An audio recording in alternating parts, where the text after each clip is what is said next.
Everybody, welcome to this chat show. Today, I'm privileged to have Jane Gunn with us. Jane is an international mediator. She was the first ever president of the Professional Speaking Association in the UK and Ireland. I've known Jane for over 10 years, and I'll tell you a little bit of a story about Jane. When I took over as president of the Speaking Association, it was an all-male board. And it was alpha male off the scale, boys being boys. And we asked Jane to join the board, not only for her skills, but to calm down this ridiculous situation that was going on. And Jane might share some of her experiences with that. And Jane's got a little expression that I won't use, but she uses sometimes. And I wouldn't dare use it, but she might share it with you later if you ask her nicely. I've got some poll questions coming up as well, so I'm going to use those as I get better and better at using Zoom. So with no hesitation, I'm going to launch the first poll question, which you should have now. Would you go to a mediator before going to a lawyer? Yes or no in the poll box, please. 67% yes at the moment. Now it's gone 50-50. Now it's gone. It's moving around very quickly here, which is a great question, and we might like to hear the answer from Jane. Jane, welcome. And Jane, I'm going to mute everybody except you. So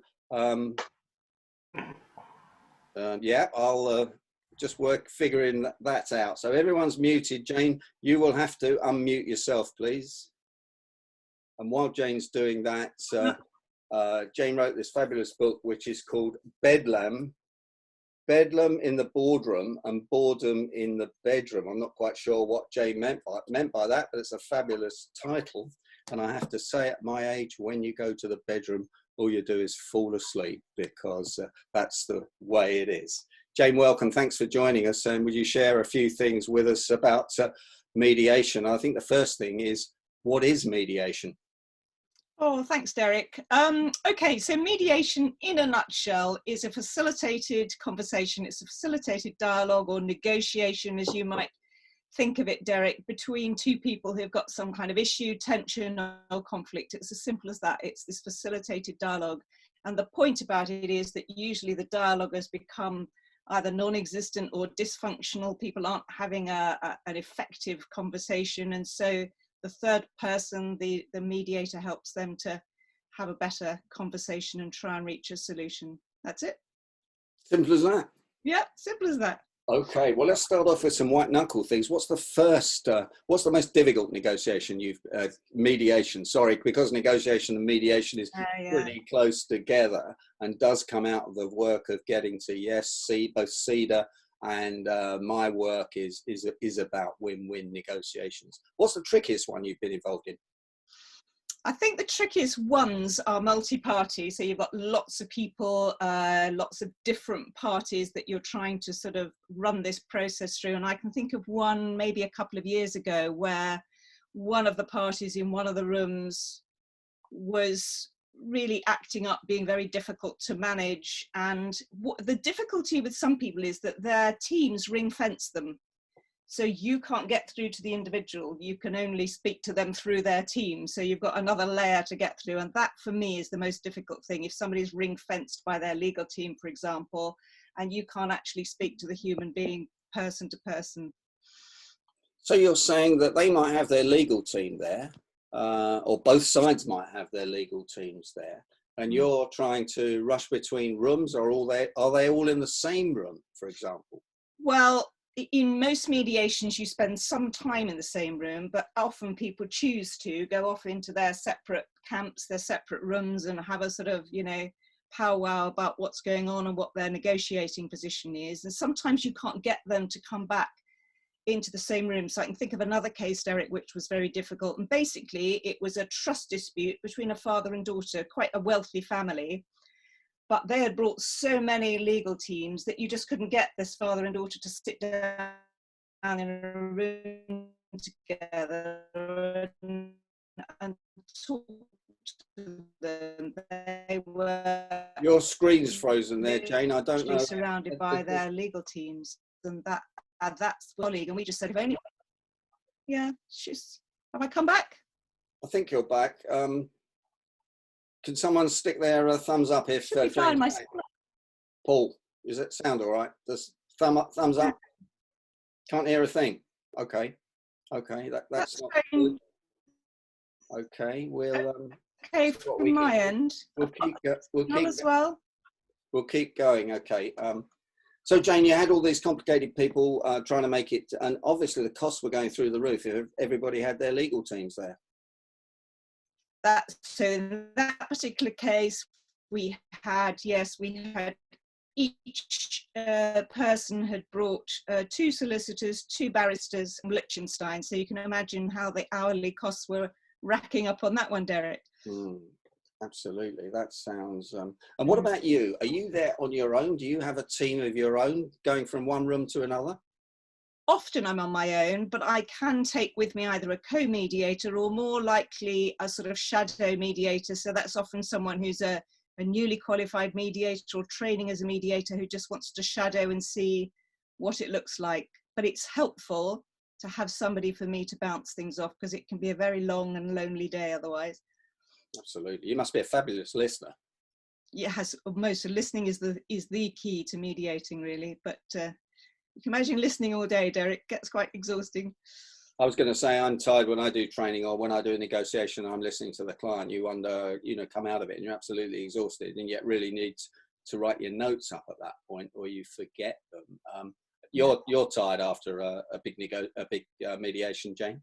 Always tired, and I would never do one back to back with another one, because I just feel I wouldn't be giving 101% the following day. I'd need some time recharge my batteries, really. Yeah, no, I totally understand that, and I won't do a training one day after the other for exactly the same reason. You need to think things through and take a time out, don't you, to do that. Let's now I'm told that the lockdown has caused lots of family disputes, and a friend of mine's a lawyer, and his family practice is the busiest it's ever been. It's something like, they call it the Christmas effect, don't they? Jane, I understand that's really happening at the moment, sadly. Would it be better to go to mediation if you were thinking of splitting up with your long-term partner or your wife, or would it be better to go to a lawyer? I guess the answer to that question depends a little bit, Derek, on whether you've got sort of complicated things with children and custody involved, where you might need some specific advice. But generally, if you're talking about a family dispute, or particularly some people, and you're thinking about it's tied in with a family business, for example, I think going and getting some advice from a mediator. And 2 things we can do: sometimes we can mediate, but sometimes we can give people what we call conflict coaching, so we can coach them as to how they might agree the basis of their separation with their spouse or with their partner or with their business partner, and try and help them understand why things have unraveled at this time and where they've got to. I was talking this morning about the escalator, the conflict escalation scale, and where they've got to on that scale and what outcomes they want. So if they do need some legal advice, they go into that prepared with some kind of framework. And that's great, isn't it? Outcomes. That's what people don't think about. What is the outcome you want of this, and what's the consequences to all the parties, including the children? That's what people should think about in any goals setting, etc. Has it ever got nasty? Yes, I mean, most conflicts go through, even most mediations go through what we call a sort of time in a dark period, a time in the mud where people just get stuck, and then they generally put their coats on and say, this process doesn't work and I'm off, and that's it. They don't usually walk out. It's a posturing, what you'd call. It's what you were going to refer to, Derek, as willy waving, which is, I know you wanted me to say that, but it's kind of where people are posturing. They're saying, we're going to do this, we're going to do that, our case is stronger than yours, and so on. And they get very frustrated that they're not getting what they thought they wanted. And so they put their coats on and say, we're off.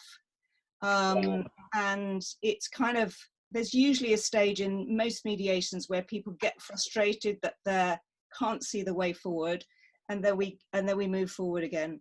And it's fascinating. I don't really know the psychology. And then people say, well, why can't we, for example, people say, why can't we go straight into the negotiation phase? Why can't we just do a deal? And it's because you often have got to go through all this emotional stuff first, and you've got to hear people, and you've got to let them tell their story. Maybe they need to be acknowledged. Maybe they need some kind of apology. So sometimes the outcome is not just a straightforward deal negotiation. It's about all the other stuff that people need to process. Sometimes there's even a kind of grieving process to go through about a lost relationship, a lost business, and that needs to be processed and heard and listened to. So you're quite right about the listening part of it too.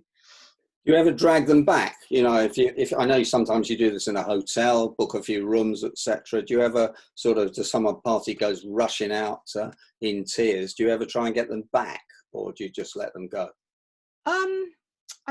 I don't try and persuade them to, I don't try and force people to come back, but I would go and sit beside them. So I can think of a case I'd gone over to Dublin actually, where I was mediating in a hotel, and one party walked out. And actually I was worried for her safety, because she'd gone off in a state of sort of high emotion, and she was out, around traffic. And I just thought, I think she needs to come in and sit down. So I did go and just walk alongside her and got her to come back and sit down.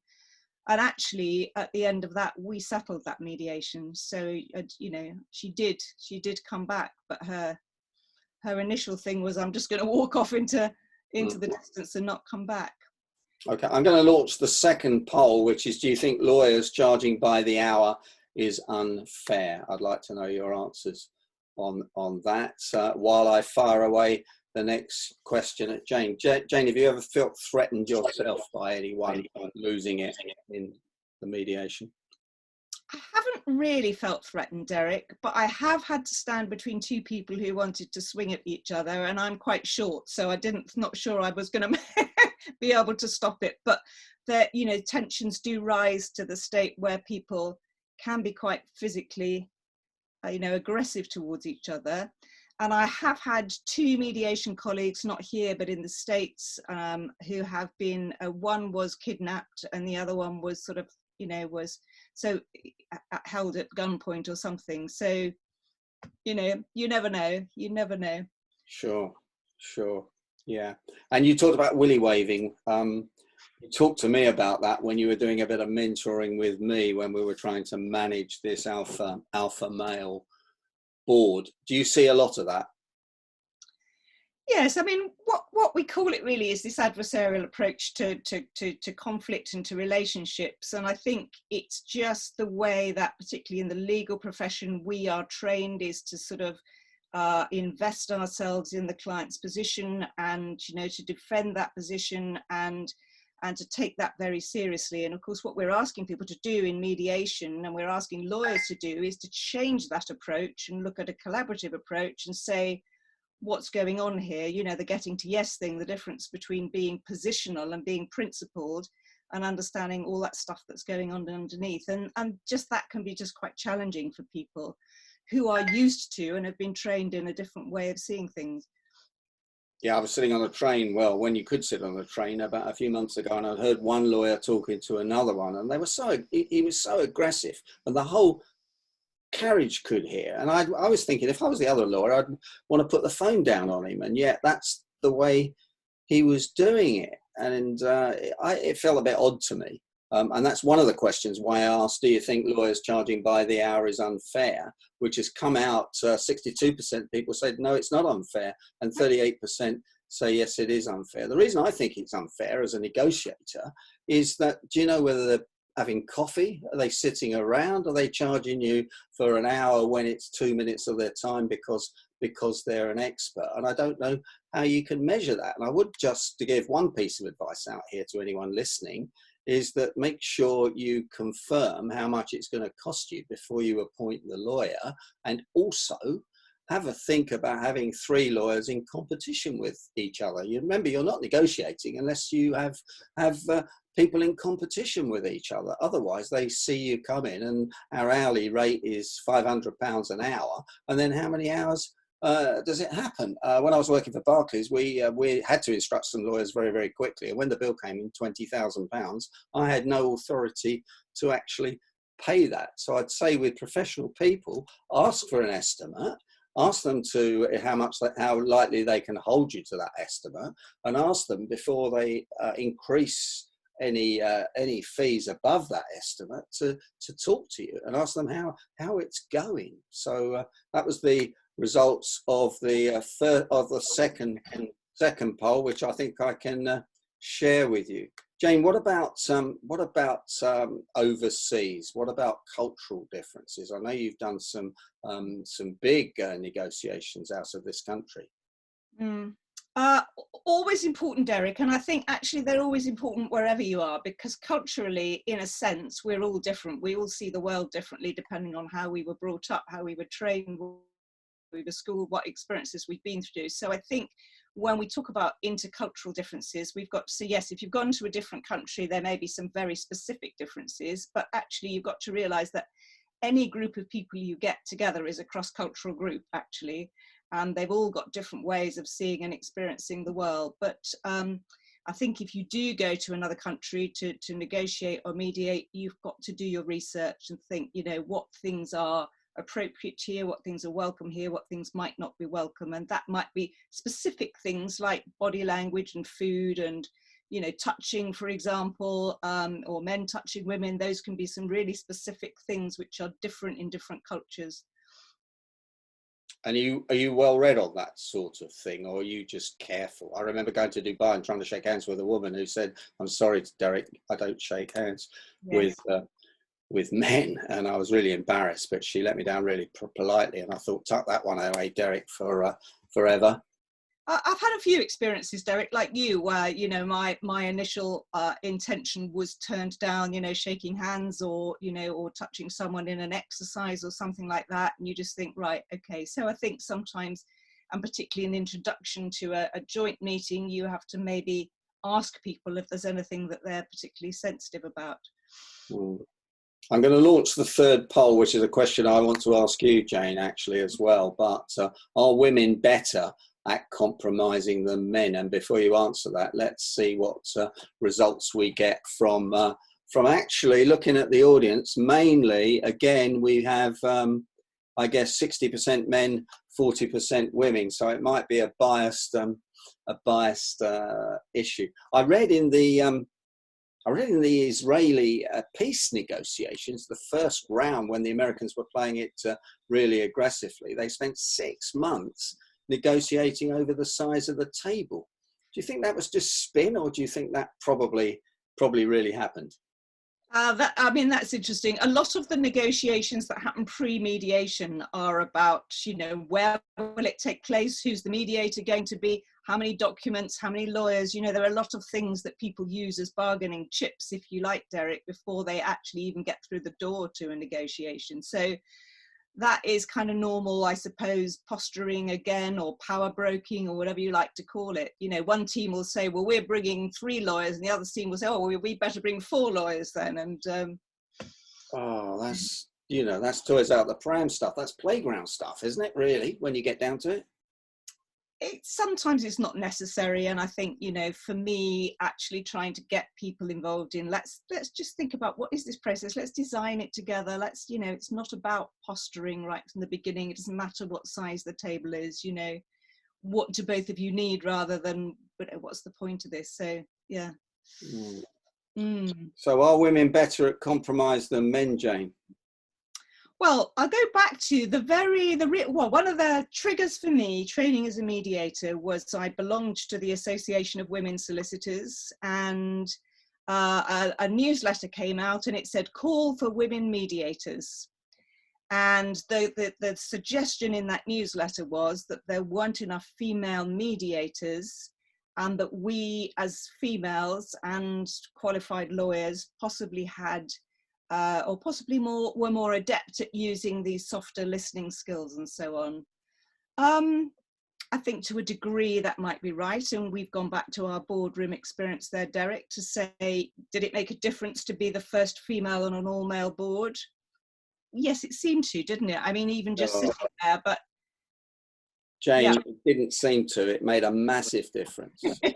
Massive. I can't tell you what a difference it made, because you didn't see those meetings before, when people were, you know, I got a bigger car than you, I got a bigger whatever, bigger Mont Blanc pen. I won't say the word you said. It was just that macho stuff that goes on. Well, the results are 55% say women are better, and 45% say they're not. So that's interesting. What I was going to say was, it really does sometimes depend, doesn't it, on the emotions that are involved, and the emotions can get so carried away that people can't see the wood for the trees, can't see the results, can't see the effect on the children, can't see the effect on their future life, etc.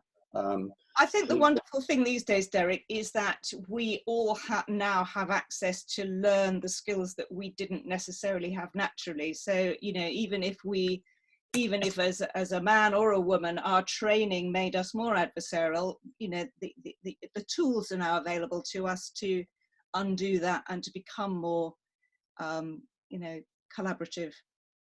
And the history of mediation was really set up, wasn't it, by the American government originally, or the British government, I don't know which, to avoid all these court cases that go on for months and months and months, and get things sorted out in a better way. And we've got another sort of period of that kind of initiative now, because in fact the courts have been closed for a long time. So anybody who wants to take their case through the court system now has got to realise, A, it's expensive, businesses have got less money to invest in court cases, and the time they're going to have to wait is going to be much longer. So now we've got another initiative to mediate cases. Yeah, so the answer is to bring you in as a mediator, or to bring me in as a negotiator. We like that, don't we? That's brilliant. Jane, that's been really, really helpful. I'm going to unmute everybody and ask for one or two questions before we close the meeting, and then I'll turn record off, and people may ask you any other questions. Any questions in the chat box would be appreciated. So everybody's unmuted now. Questions for Jane? Is that you? That's disabled, Derek. I think the chat is disabled. Yes, that is disabled. Okay, I'll figure that out in a minute, John. How do I undisable it? But Paul, have you got a question? Me, Paul, yes. I just wanted to ask, I mean, the sort of mediation I need isn't big business. It's, you know, I work for a charity, but and Derek helped me actually once in mediating with a difficulty I had at work. But I think the hard thing for me is the emotion involved, because when in a charity we work with children, there's so much emotion involved. It's sometimes hard to see where you want to get to.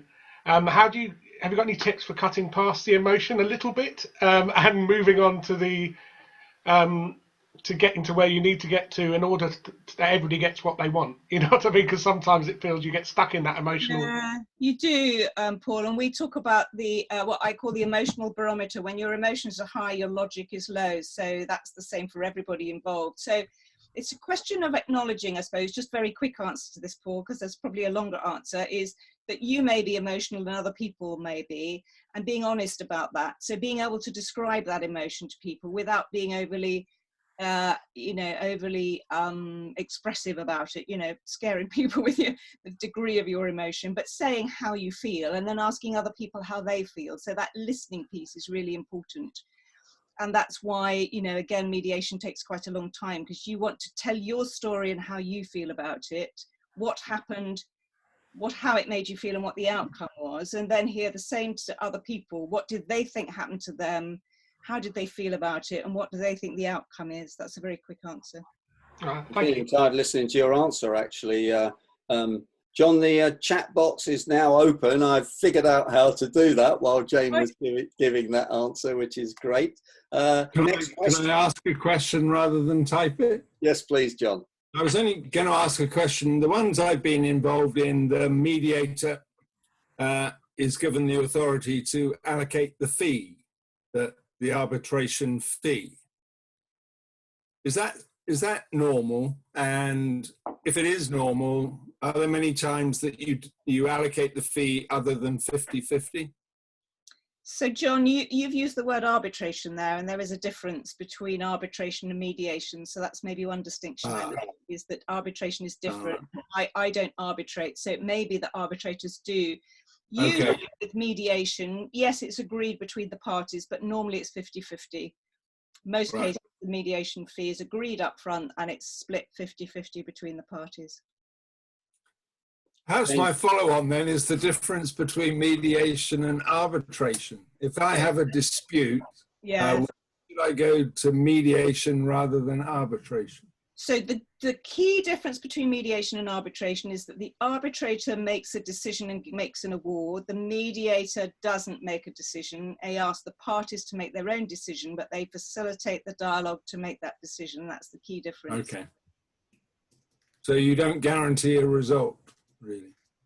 Well, I guarantee a result, but the result is the one that the parties create for themselves. So they have what I call the power of self-determination. They decide, and I make that clear from the beginning, you decide what the outcome of this mediation is. I am simply facilitating your better dialogue to make that decision.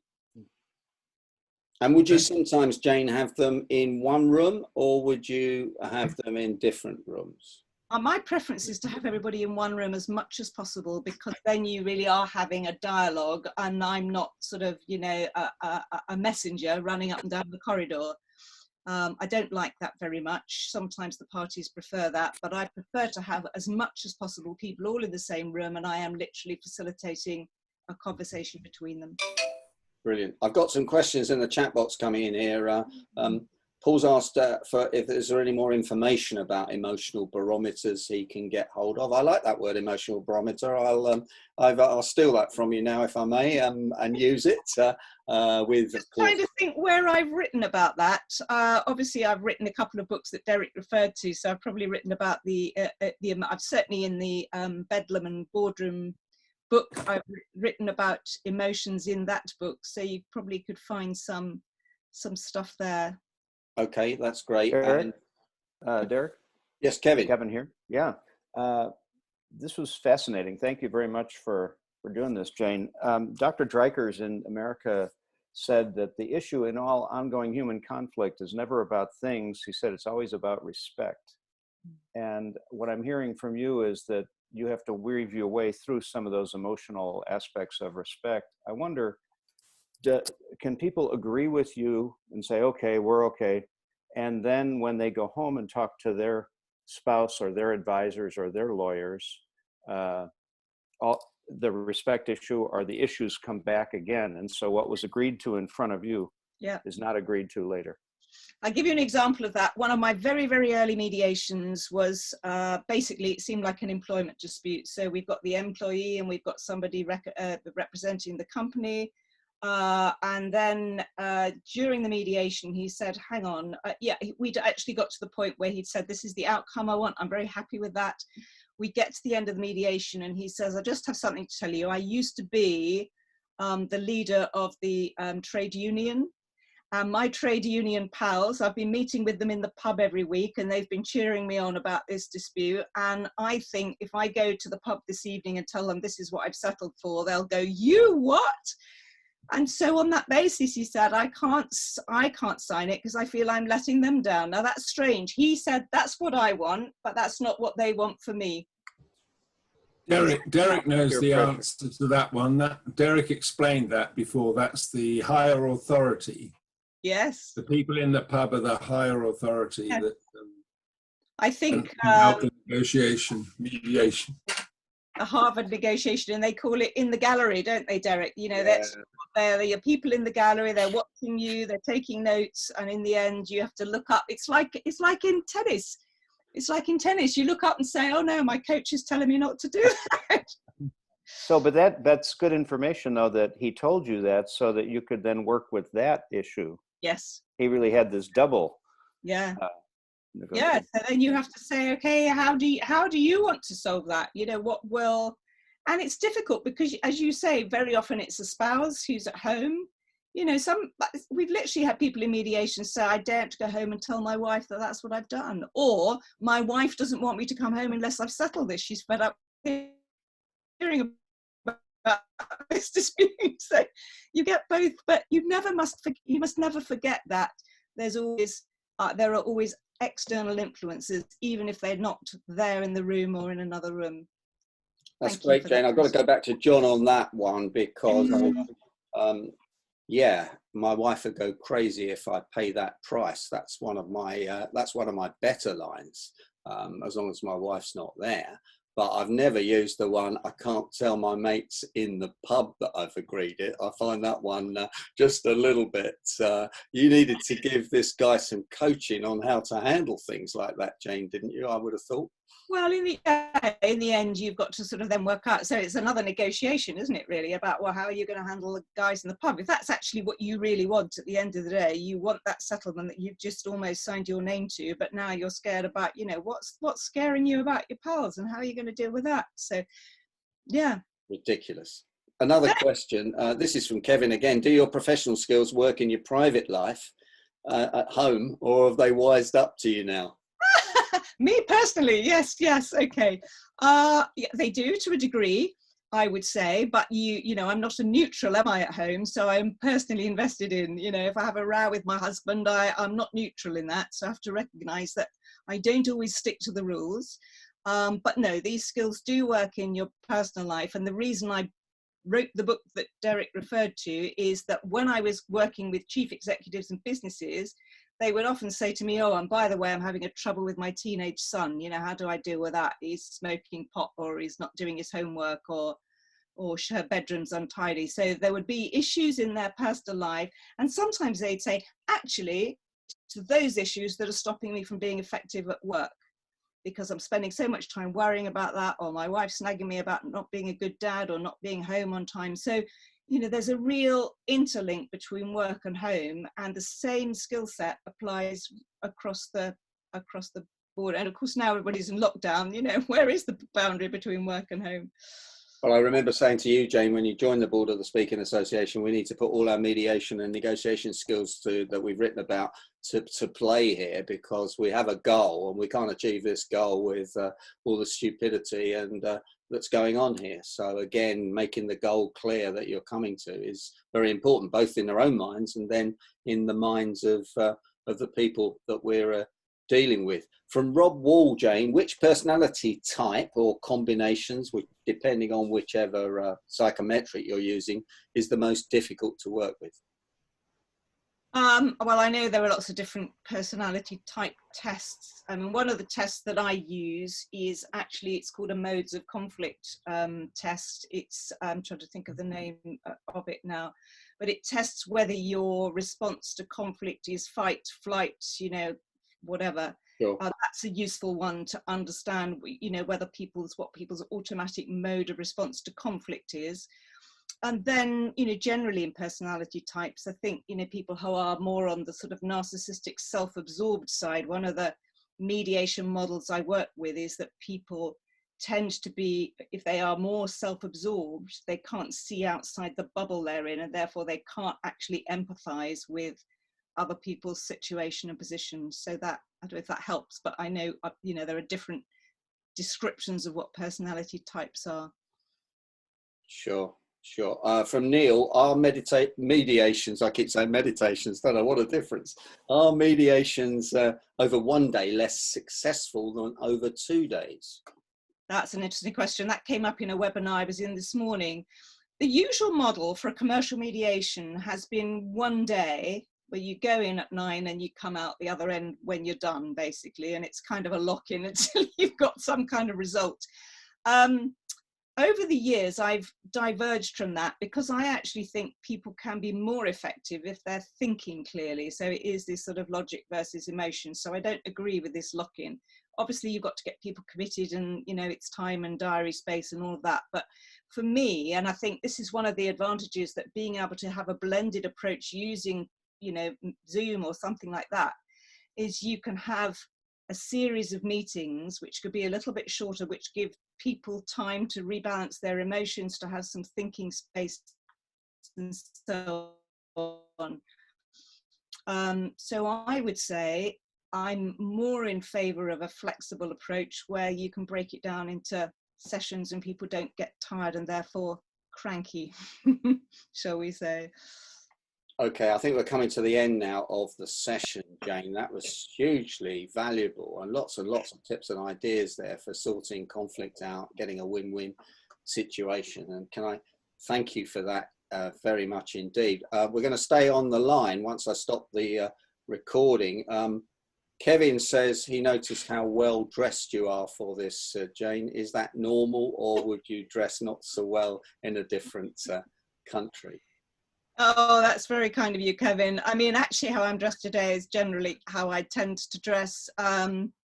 So yeah, I suppose I try to feel relaxed myself in what I'm wearing. So I don't want to be sort of overly dressed. I mean, certainly a lot of lawyers, even female lawyers, wear black suits and white shirts, and I don't dress as if I'm a lawyer.